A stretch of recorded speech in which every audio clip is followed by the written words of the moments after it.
الحمد لله نحمده ونستعينه ونستغفره ونؤمن به ونتوكل عليه ونعوذ بالله من شرور أنفسنا ومن سيئات أعمالنا من يهده الله فلا مضل له ومن يضلله فلا هادي له ونشهد أن لا إله إلا الله وحده لا شريك له ونشهد أن سيدنا ومولانا محمدا عبده ورسوله وصلى الله تعالى عليه وعلى آله وأصحابه أجمعين.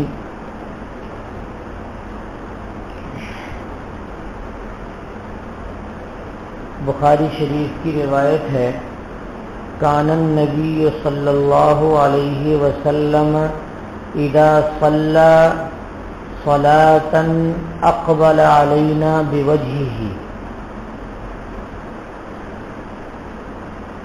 بخاری شریف جلد نمبر 1 صفحہ 117. آج میں آپ کے سامنے نمازوں کے بعد دعا کے سلسلے میں گفتگو کروں گا.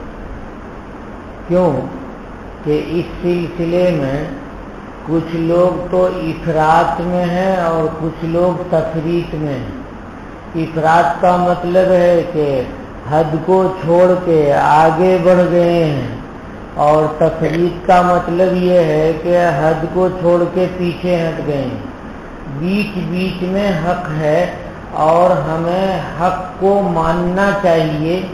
حق کے ماننے میں ہمیں تذبذب نہیں کرنا چاہیے.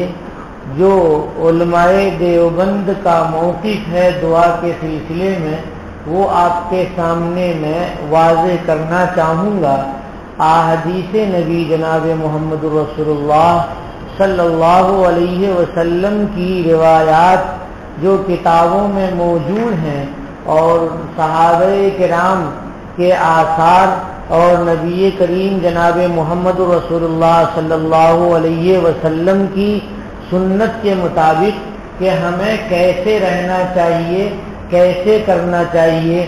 کیونکہ یہ ایک ایسا مسئلہ ہے کہ جس مسئلے میں بہت سے لوگ بہت طرح کی بات کہتے ہیں. کچھ لوگ تو یہ کہتے ہیں کہ نماز کے بعد دعا ہے ہی نہیں، نماز کے بعد دعا ہے ہی نہیں، کسی نماز کے بعد کوئی دعا نہیں ہے، تہجد کے بعد بھی کوئی دعا نہیں ہے، اور فرض کے بعد بھی کوئی دعا نہیں ہے.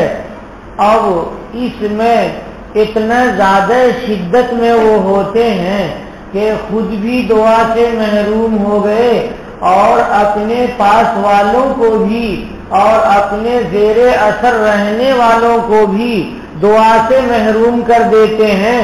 حالانکہ آپ نے کافی دن پہلے میں نے بیان کیا اور گزشتہ سال بھی میں نے بیان کیا تھا دعا کے سلسلے میں کہ دعا عبادت کا مغز ہے. دعا عبادت کا مغز ہے. ایک حدیث شریف میں اللہ کے نبی صلی اللہ علیہ وسلم نے ارشاد فرمایا، الدعاء مخ العبادہ، دعا عبادت کا مغز ہے.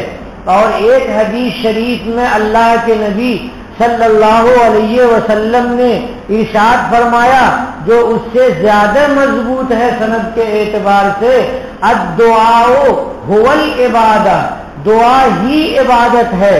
یعنی دعا میں بندہ بالکل عاجزی اختیار کرتا ہے اور بہت زیادہ عاجز بن کر کے اپنے ایسے آقا کے پاس پیش آتا ہے کہ جو آقا بہت اونچا، بہت بلند اور کبیر ہے، متعال ہے، متکبر ہے.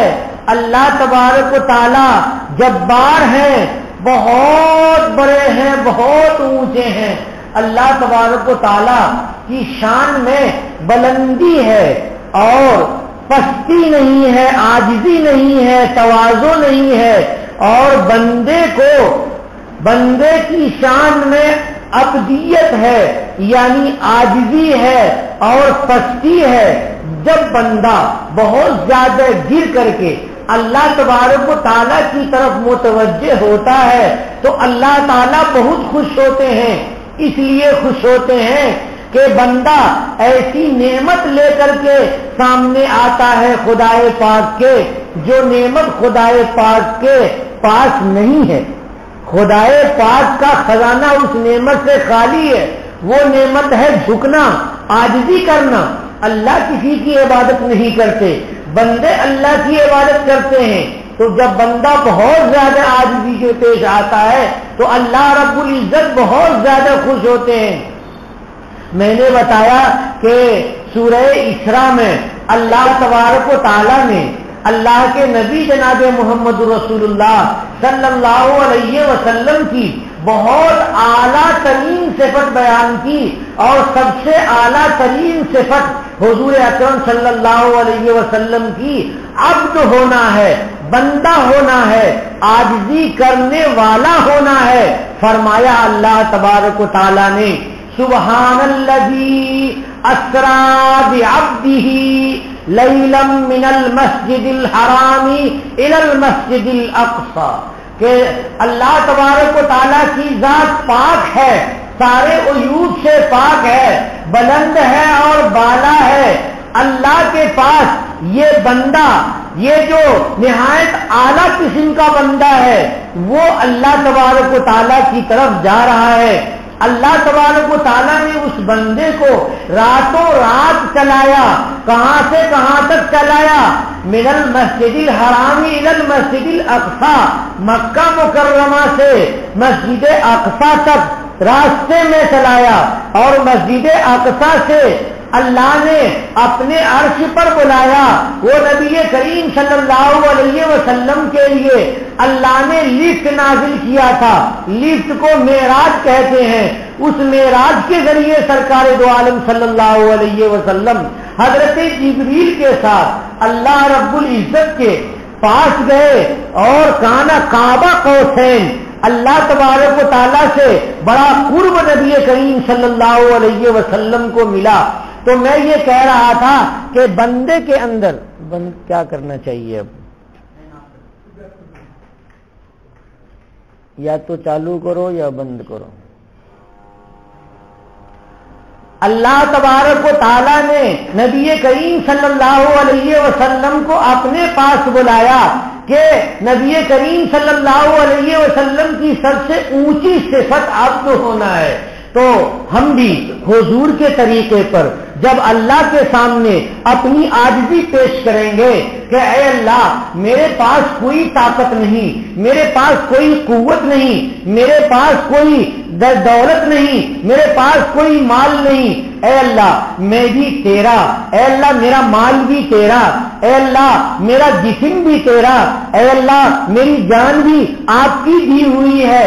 اس لیے جب بندہ بہت عاجزی کے ساتھ پیش آتا ہے بارگاہ رب العزت میں تو اللہ تبارک و تعالیٰ بہت زیادہ خوش ہوتے ہیں۔ لہذا غور کیجئے کہ وہ لوگ جو اللہ کو بندے سے جوڑنے والی چیز دعا ہے اس سے روکتے ہیں، کیا وہ لوگ حق پہ ہو سکتے ہیں؟ نہیں ہو سکتے ہیں۔ جو بندہ کو اللہ تبارک و تعالیٰ سے کاٹ دے، عابد کو معبود سے کاٹ دے، وہ حق پہ نہیں ہو سکتا ہے۔ جو بندہ اللہ تبارک و تعالیٰ سے جوڑے تو وہ حق پر ہوگا۔ حضرت موسیٰ علیہ الصلوۃ والسلام ایک جگہ جا رہے تھے تو دیکھا کہ ایک چرواہا ہے، وہ چرواہا اللہ تبارک و تعالیٰ سے عرض و نیاز کر رہا ہے، اور وہ عاشق ہے اللہ تبارک و تعالیٰ کا۔ وہ کہہ رہا ہے اپنے جہالت میں، اپنی نادانی میں کہہ رہا ہے اللہ آپ کہاں ہیں؟ آپ آتے تو آپ کے سر میں جو ہو گیا ہوگا تو ہم کنگھا کر دیتے. آپ کہاں ہیں؟ آپ کو ہم نہلاتے. آپ اگر آتے تو آپ کا ناخن میں کاٹتا. آپ آتے تو آپ کا بدن دبا دیتا. اس طرح کے عرض و نیاز میں ہے وہ، اور وہ مست ہے اللہ تبارک و تعالیٰ کی یاد میں. حضرت موسیٰ علیہ الصلاۃ والسلام آئے اور سنا کہ یہ بندہ تو اللہ کو انسان جیسا سمجھ رہا ہے، یہ بندہ تو ایسا سمجھ رہا ہے کہ اللہ کا کوئی جسم ہو کہ وہ بدن دبائے گا، اللہ کا سر ہو اور اس میں بال اور جو ہو تو یہ نکالے گا اور اللہ کو نہلائے گا دھلائے گا. یہ کہہ رہا ہے، یہ تو غلط کہہ رہا ہے. کہا ارے ادھر آؤ، کیا بول رہے ہو؟ تو کہا میں یہی ساری بات بول رہا ہوں اللہ تعالیٰ سے کہ اگر وہ دکھتے تو میں خدمت کرتا. تو حضرت موسیٰ نے کہا کہ اوہو، یہ تو اللہ کی شان میں گستاخی ہے. یہ تو اللہ کے لیے ایسا عقیدہ ہے کہ ایسا عقیدہ رکھنے والا مسلمان رہ نہیں جاتا اور اس کا ایمان باقی نہیں رہتا. جب اس نے یہ سنا تو چیخ مار کر کے اور بھاگا اور کہا ہائے ہائے، میں تو اللہ تعالیٰ سے جڑنا چاہ رہا ہوں لیکن میرے الفاظ کیسے نکل گئے کہ یہ موسیٰ کہہ رہے ہیں کہ تو اللہ تبارک و تعالیٰ سے کٹ گیا اور اللہ کا انکاری ہو گیا، ایسا عقیدہ رکھ لیا جو اللہ تعالیٰ کی شان کے مطابق نہیں ہے. تو موسیٰ علیہ الصلاۃ والسلام کو اللہ تبارک و تعالیٰ کی طرف سے وحی آئی، اے موسیٰ تو برائے وصل کردن آمدی نہ برائے فصل کردن آمدی، کہ اے موسیٰ میرے بندے کو کیا کہہ دیا؟ آپ تو دنیا میں تشریف لائے تھے بندے کو معبود سے جوڑنے کے لیے، عابد کو معبود سے جوڑنے کے لیے، مگر آپ نے کیا کیا؟ کیا کہہ دیا اس مجذوب سے، کیا کہہ دیا اس عاشق الہی سے کہ یہ بالکل بیگانہ ہو گیا اور پریشان ہو گیا. یہ بندہ تو اللہ سے جڑا ہوا تھا. تو میں یہ کہنا چاہ رہا ہوں کہ نبوت کا مقصد اور بعثت کا مقصد، رسالت کا مقصد بندوں کو اللہ تبارک و تعالیٰ سے جوڑنا ہے. جو لوگ دعاؤں سے روکتے ہیں وہ بندے کو اللہ سے جڑنے سے روکتے ہیں، اس لیے وہ حق پر نہیں ہو سکتے. یہ تو ایک طرف کی میں نے بات کہی.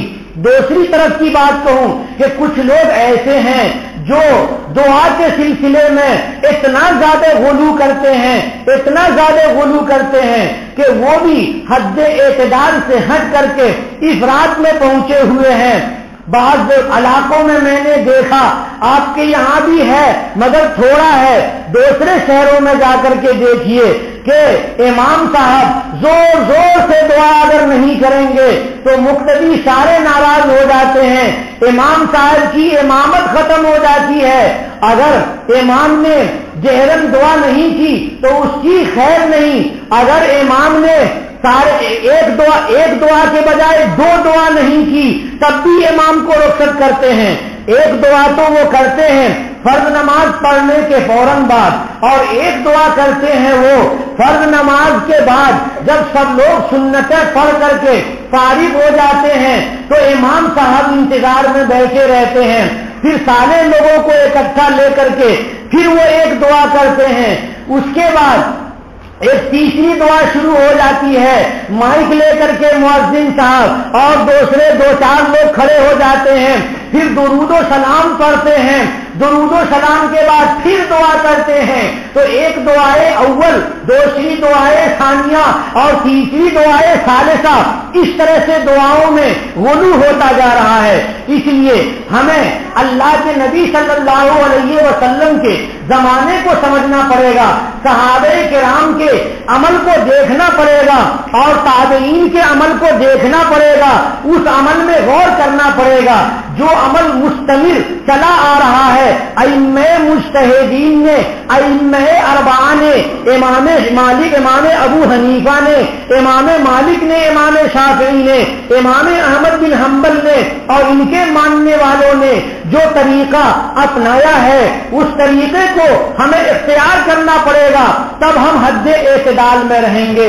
ایک تو دعا سے انکار کر دیا اور دوسرے نے ایک کے بجائے دو کیا اور دو کے بجائے تین کر دیا تو یہ بھی حد اعتدال سے ہٹ گئے، افراط میں چلے گئے، اور پہلے والے تفریط میں چلے گئے، یعنی انہوں نے گھٹا دیا۔ دین تو اعتدال میں ہے، دین بیچ میں ہے اور اس کو سمجھنا چاہیے۔ میں آپ کے سامنے آج احادیث کی روشنی میں جناب محمد رسول اللہ صلی اللہ علیہ وسلم کا طریقہ بتاؤں گا اور حد اعتدال بتاؤں گا کہ حد اعتدال ہے کیا۔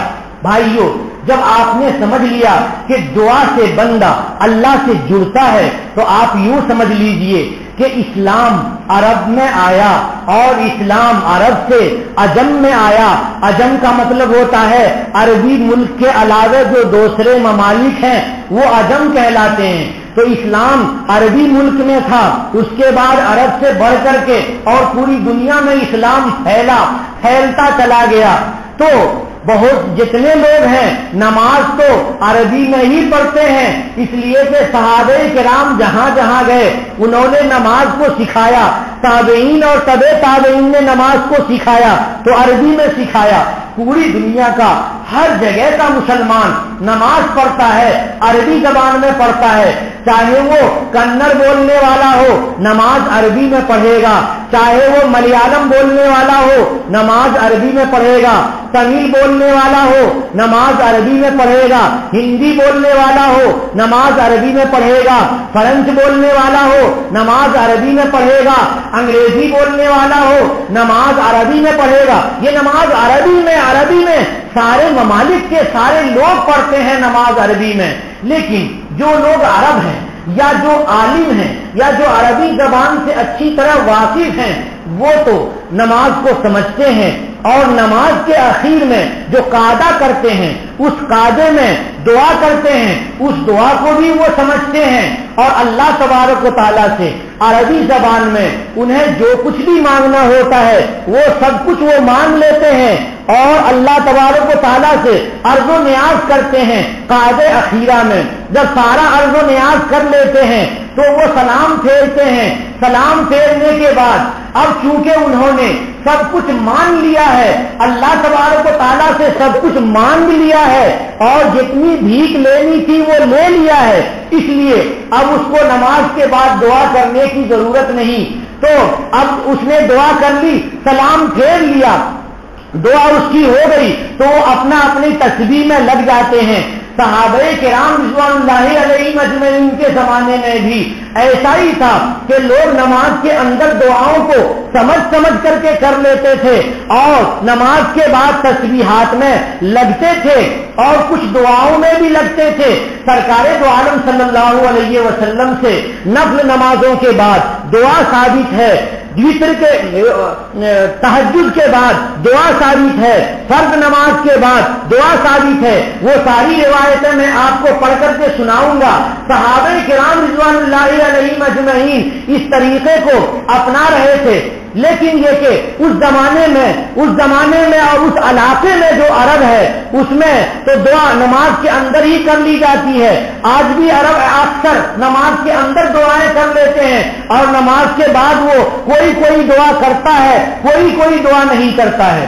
لیکن عابد اور معبود کے درمیان تعلق جب دعا ہے تو علماء کرام نے دیکھا اور تابعین کے زمانے سے جو امام ابو حنیفہ، مالک اور شافعی اور احمد رحمہم اللہ یہ سب ہیں، ان سب لوگوں نے اور ان کے ماننے والوں نے غور و فکر کیا کہ بھائی اسلام تو عرب کے ساتھ عجم میں بھی جا رہا ہے، عجم کے لوگ نماز پڑھتے ہیں تو قرأت کرتے ہیں، وہ الحمدللہ کا بھی معنی نہیں سمجھتے ہیں، جو ضم صورت کرتے ہیں اس میں بھی معنی نہیں سمجھتے ہیں، رکوع اور سجدے میں بھی وہ معنی نہیں سمجھتے ہیں، لیکن نماز کو عربی میں ہی ہونا ضروری ہے، نماز اردو زبان میں ہم نہیں پڑھ سکتے ہیں۔ تو نماز کے بعد ان کو دعا کرنے کا طریقہ سکھانا چاہیے۔ چنانچہ دعا کا طریقہ لوگوں نے سکھایا کہ نماز کے بعد سارے لوگ دعا کر لیا کریں۔ تو یہی طریقہ چل پڑا کہ سارے لوگ نماز کے بعد دعا کرنے لگے، اردو والا اردو میں اور انگریزی والا انگریزی میں، فارسی والا فارسی میں، تمل والا تمل میں، کنڑ والا کنڑ میں، ہر زبان والا اپنی اپنی زبان میں نماز کے بعد دعا کرنا شروع کیا، اس لیے کہ بندے کا اللہ سے تعلق تو ہونا چاہیے، اور یہ بھی بات ہے کہ دعا اس وقت تک دعا نہیں ہو سکتی جب تک کہ دعا کو بندہ سمجھے نہ، اور جب تک سمجھ کر کے اللہ سے مانگے نہ تب تک وہ دعا نہیں ہوتی۔ اگر آپ عربی نہیں جانتے ہیں اور عربی میں دعائیں کر رہے ہیں تو وہ دعا نہیں ہوئی، وہ تسبیح ہوئی، اور اگر قرآن کی آیت ہے تو وہ تلاوت ہوئی، وہ دعا نہیں ہوئی۔ دعا تو یہ ہے کہ بندہ مانگے، سمجھ کر کے مانگے، اور اللہ تعالیٰ سے، اللہ تبارک و تعالیٰ سے وہ عرض کرے کہ اے اللہ مجھے فلاں چیز چاہیے، اے اللہ مجھے جنت چاہیے، اللہ مجھے جہنم نہیں چاہیے، اللہ مجھے دولت چاہیے، اے اللہ مجھے فقیری نہیں چاہیے، اے اللہ مجھے ستر اور لباس چاہیے، مجھے ننگا پن نہیں چاہیے، اللہ مجھے اولاد چاہیے، میں بے اولاد رہنا نہیں چاہتا، اے اللہ ہمیں نعمت چاہیے اور ہمیں نقمت یعنی عذاب نہیں چاہیے۔ یہ سب بندہ جب سمجھے گا تب وہ اپنے اللہ سے کہے گا۔ ہمارا حال کیا ہے کہ عام مسلمان چھوٹی چھوٹی بار دعاؤں کا مطلب تو سمجھتے ہیں۔ مثال کے طور پہ ہم بولتے ہیں ربنا آتنا فی الدنیا حسنہ وفی الآخرۃ حسنہ، اے اللہ ہمیں دنیا میں بھی اچھی چیز دے، آخرت میں بھی اچھی چیز دے۔ تو بندہ سمجھتا ہے دنیا کے معنی دنیا اور حسنہ معنی اچھی چیز، تو چھوٹی چھوٹی دعاؤں کو تو بندہ سمجھتا ہے، ہر آدمی سمجھتا ہے، لیکن سارے لوگ مکمل عربی دعا کو نہیں سمجھتے ہیں۔ اس لیے علماء کرام کا معتدل موقف یہ ہے عالم اسلام میں کہ دعا کی جائے اور دعا ضرور کی جائے، مگر کیسے کی جائے؟ ہر بندہ اپنی اپنی تمناؤں کو، اپنی اپنی خواہشوں کو، اپنی اپنی حاجتوں کو، اپنی اپنی ضرورتوں کو اللہ کے سامنے اپنی زبان میں پیش کرے۔ جو زبان جانتا ہے اس زبان میں نماز کے بعد دعا کرے۔ مگر یہ طریقہ جب آپ نے یہ سمجھ لیا کہ معتدل طریقہ یہی ہے اور یہی طریقہ ائمہ اربعہ کے ماننے والے ساری دنیا کے علماء اور فقہاء اور محدثین مانتے ہیں، تو اب آپ کو سمجھنا چاہیے کہ نماز کے بعد دعا کرتے ہیں تو سمجھ کے کرتے ہیں یا بلا سمجھے کرتے ہیں۔ ہم یہ دیکھتے ہیں کہ بہت سی مسجدوں میں ائمہ حضرات، برائے کرم ائمہ حضرات ناراض نہ ہو، شریعت کی تشریح بہت معتدل ہونی چاہیے، کسی کی طرفداری میں اور کسی کی مخالفت میں نہیں ہونی چاہیے۔ میں شریعت کی تشریح کے لیے کہتا ہوں کہ ائمہ حضرات عربی میں دعا کرتے ہیں اور وہ عربی جانتے ہیں، وہ عالم ہوتے ہیں، تو وہ تو دعا کر رہے ہیں سمجھ کر کے، لیکن جو پیچھے بندے مل کر کے آمین آمین کہہ رہے ہیں وہ نہیں سمجھتے ہیں۔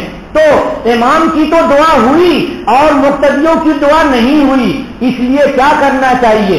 امام دعا کرے خاموشی سے، اپنے اللہ سے اپنی ضرورتوں کو مانگے، اور مقتدیان اپنے اللہ سے اپنی ضرورتوں کو مانگے۔ سلام کے بعد امام سے اب رابطہ ختم ہو گیا، سلام کے بعد امام اب کوئی ذمہ دار نہیں ہے، ہر آدمی اپنے اپنے طور پہ اپنے رب سے نیاز مندی کے ساتھ پیش کرے، اپنی نیاز مندی کے ساتھ دعا مانگے، اللہ تبارک و تعالیٰ عنایت فرمائیں گے۔ میں نے بعض مسجدوں میں نماز پڑھ کر کے دیکھا تو مجھے یہ اندازہ ہوا کہ مسجد میں بعض ائمہ کو عربی نہیں آتی ہے لیکن دعا وہ عربی میں ہی کرتے ہیں، تو کیا کرتے ہیں؟ بعض وقت ایسی فاحش غلطی ہو گئی کہ وہ دعا بد دعا ہو گئی، اور میں نے دیکھا امام نے کہا اور سب نے کہہ دیا آمین۔ امام نے دعا کی، اس سے عربی میں غلطی ہو گئی کیونکہ عربی نہیں جان رہے ہیں وہ، اور سارے لوگوں نے اس پہ آمین کہہ دیا، وہ دعا بد دعا ہو گئی۔ بہت مجھے افسوس ہوا، اس لیے افسوس ہوا کہ جیسے نماز میں لوگ سمجھتے ہیں کہ ہم امام کے تابع اور امام کے پیچھے ہیں، ویسے دعا میں بھی سمجھتے ہیں کہ امام کے تابع ہیں، امام کے پیچھے ہیں۔ ارے اپنے رب سے، اپنا جو رب ہے وہ رب واحد وحدہ لا شریک لہ ہے، وہ ہر زبان جانتا ہے، صرف عربی زبان نہیں جانتا ہے۔ ہر زبان کے، بلکہ جو بے زبان ہیں، جن کو اللہ نے زبان نہیں دی ہے، گویائی کی دولت نہیں دی ہے، گونگے ہیں، گونگے بھی اللہ تبارک و تعالیٰ سے کیا کہہ رہے ہیں، ان کے دل کی تمنائیں کیا کیا ہیں اور ان کے دماغ میں کیا کیا سوچ ہے، سب اللہ تبارک و تعالیٰ سن رہے ہیں، سب کو وہ ڈاٹا دے رہے ہیں۔ اس لیے ہم لوگوں کو بہت معتدل ہونے کی ضرورت ہے۔ امام صاحب یا تو دعا کریں تو اردو زبان میں کریں تو سب لوگ دعا کرنا سیکھیں گے بھی اور سب لوگ اس پر آمین کہیں گے تو سب کی دعا ہوگی، واقعتاً وہ عرض و نیاز اور اللہ تبارک و تعالیٰ کی کے پاس درخواست ہوگی۔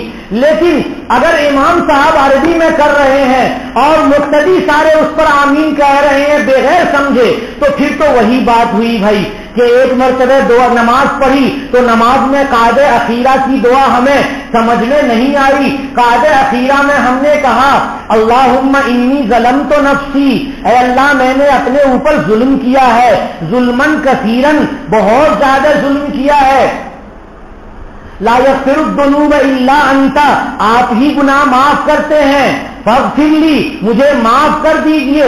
یہ جو دعا ہم نے کی وہ دعا ہم نے سمجھا نہیں، ہم عربی نہیں جانتے ہیں، لیکن ہمیں حضرت ابو بکر صدیق رضی اللہ تعالیٰ عنہ کو حضور نے یہ دعا سکھائی ہے۔ اس دعا کو ہم یاد کر کے نماز میں ہم پڑھتے ہیں، درود شریف کے بعد یہ دعا پڑھتے ہیں، لیکن ہم چونکہ سمجھتے نہیں ہیں، اس لیے نماز کے بعد ہمیں اللہ سے خاص طور سے تعلق قائم کرنے کے لیے اپنی تمناؤں کو لا کر کے اللہ کے حضور پیش کرنے کے لیے، بتائیے مسجد میں کتنے لوگ ہوتے ہیں اور کس کی کیا کیا تمنائیں ہوتی ہیں اور گھر کی کیا کیا ضرورت ہوتی ہے اور آخرت کے لیے وہ کیا کیا مانگنا چاہ رہا ہے، ہر ایک کی تمنائیں الگ۔ لیکن امام صاحب جب دعا کریں گے تو وہ ایک لمٹ میں دعا کریں گے، جو دعا انہوں نے یاد کر رکھی ہے وہی دعا کر کے اور سب لوگ اس پر آمین کہیں گے اور دعا ان کی ختم ہو جائے گی۔ اور امام صاحب نے اگر سمجھ کر کے کیا ہے تب تو ان کی بھی دعا ہوئی۔ بہت سارے امام صاحب ایسے بھی ہیں مسجدوں میں کہ جو بیچارے سمجھے ہوئے نہیں ہیں، وہ دوسری مسجدوں کے امام صاحب سے سن کر کے یاد کر کے اور ویسے ہی وہ بول دیتے ہیں، تو بھائی یہ تو ڈیوٹی ہو گئی، یہ دعا کہاں ہوئی؟ وہ تو امام کی بھی دعا نہیں ہوئی، مقتدی کی بھی دعا نہیں ہوئی۔ اس لیے اے اللہ کے بندو، نماز کے بعد اپنے اپنے طور پر اپنی اپنی زبانوں میں اپنے اپنے الفاظ میں، چاہے تمہارے جیسے الفاظ ہوں چاہے ہمارے جیسے الفاظ ہوں، وہ ساری دل کی کیفیتوں کی ترجمانی کرتے ہیں اور اللہ رب العزت سنتے ہیں۔ اس لیے نماز کے بعد دعا سب لوگوں کو اپنی اپنی کرنی چاہیے۔ امام صاحب کو بھی چاہیے کہ وہ یا تو اردو میں کریں یا آہستہ دعا کریں، اتنے آہستہ کریں کہ وہ اپنی مانگیں اور سارے لوگ اپنی دعائیں مانگیں۔ سکھانے کے لیے اگر سکھانا ہے تو اردو میں دعائیں کریں گے تو دو لوگ مانگنا سیکھیں گے، اور بعض جو چھوٹی چھوٹی عربی کی دعائیں ہیں جس کو عام مسلمان بھی سمجھ لیتا ہے، اگر اس کو عربی میں بھی کر دیا تو کوئی بات نہیں ہے۔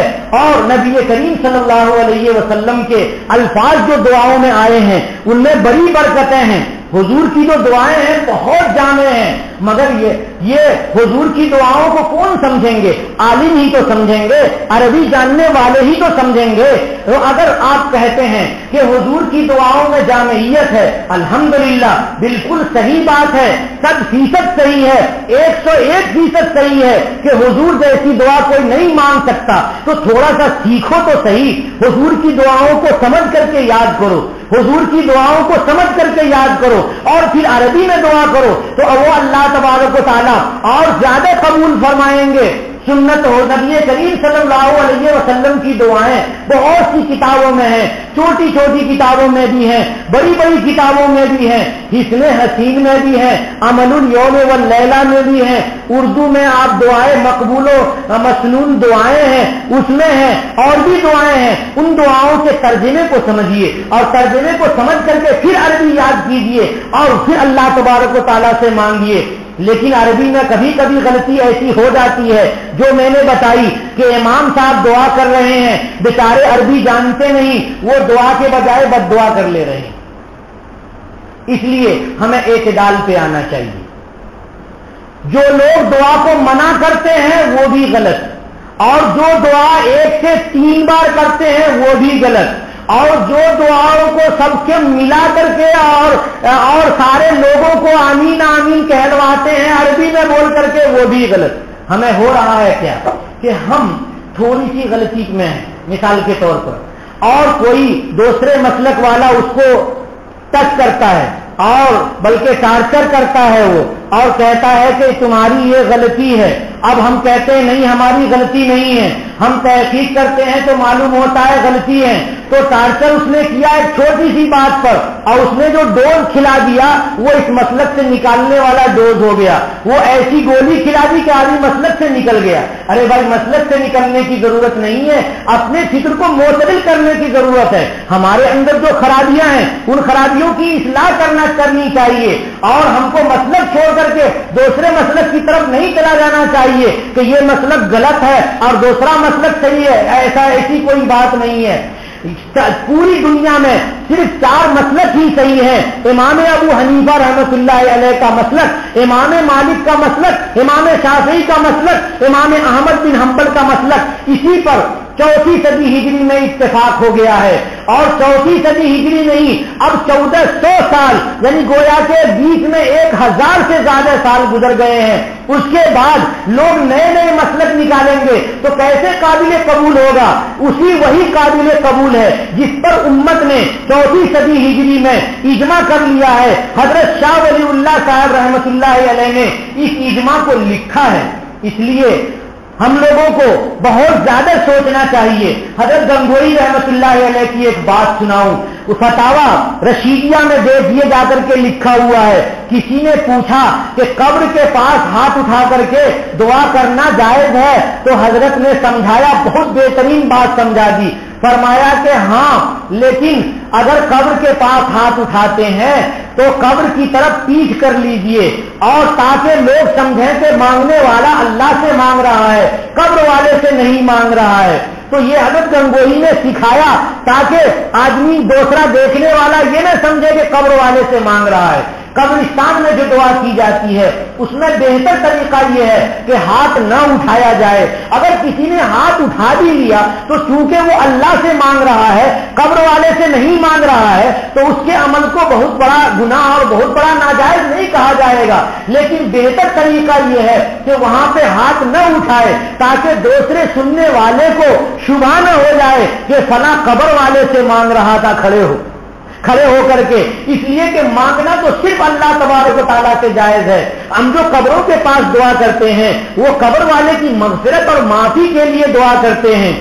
میں نے ایک بات بتائی تھی کہ جنازے کی نماز کے فوراً بعد جو دوسری دعا بعض علاقوں میں کرتے ہیں سلام پھیرنے کے بعد، وہ دعا ثابت نہیں ہے، وہ بدعت ہے، اس لیے کہ نماز جنازہ ہی تو دعا ہے۔ اور بعض لوگ قبرستان پہنچ کر کے مردے کو دفن کرنے کے بعد دعا کرتے ہیں، یہ دعا کر سکتے ہیں اور یہ دعا کر سکتے ہیں، اس کی گنجائش ہے، مگر یہاں پر بھی ہمیں خیال رکھنا چاہیے کہ ہاتھ نہ اٹھائیں تو بہتر ہے، ہاتھ نہ اٹھائیں تو بہتر ہے، کیونکہ دوسرا دیکھنے والا کہیں ایسا نہ سمجھے کہ مردے سے مانگ رہا ہے۔ ہاتھ نہ اٹھائیں تو بہتر ہے، اور اللہ تبارک و تعالیٰ سے عرض و نیاز کریں اور اس کے بعد چلے آئیں۔ کسی نے ہاتھ اٹھا بھی لیا تو اس کو نہ کہیں کہ تم بہت بڑے کمینے کم وقت ہو اور تم نے بہت بڑا گناہ کبیرہ کر دیا، کیوں کہ اگر اس نے ہاتھ اٹھایا بھی تو وہ تو اللہ تعالیٰ سے مانگ کر کے رہا ہے قبر والے کے لیے۔ اسی طرح سے ایک مسئلہ اور یاد رکھیے، پتہ نہیں آپ کے یہاں وہ ہے یا نہیں ہے، کتابوں میں لکھا ہوا ہے، الحمدللہ ہمارے علاقے میں نہیں ہے، تو میں سوچتا ہوں کہ اس کو آپ کے سامنے بیان کر دوں۔ دفن کے بعد قبر میں تلقین کرتے ہیں کچھ لوگ کہ قبر کے پاس کھڑے ہوتے ہیں اور مردے سے مخاطب ہوتے ہیں، کہتے ہیں کہ تم کہو کہ میرا رب اللہ ہے اور کہو کہ میرے نبی جناب محمد الرسول اللہ ہیں۔ اس طرح کی جو تلقینات ہیں، اس تلقین کو علماء نے منع کیا ہے، علماء دیوبند نے منع کیا ہے۔ کیوں منع کیا ہے؟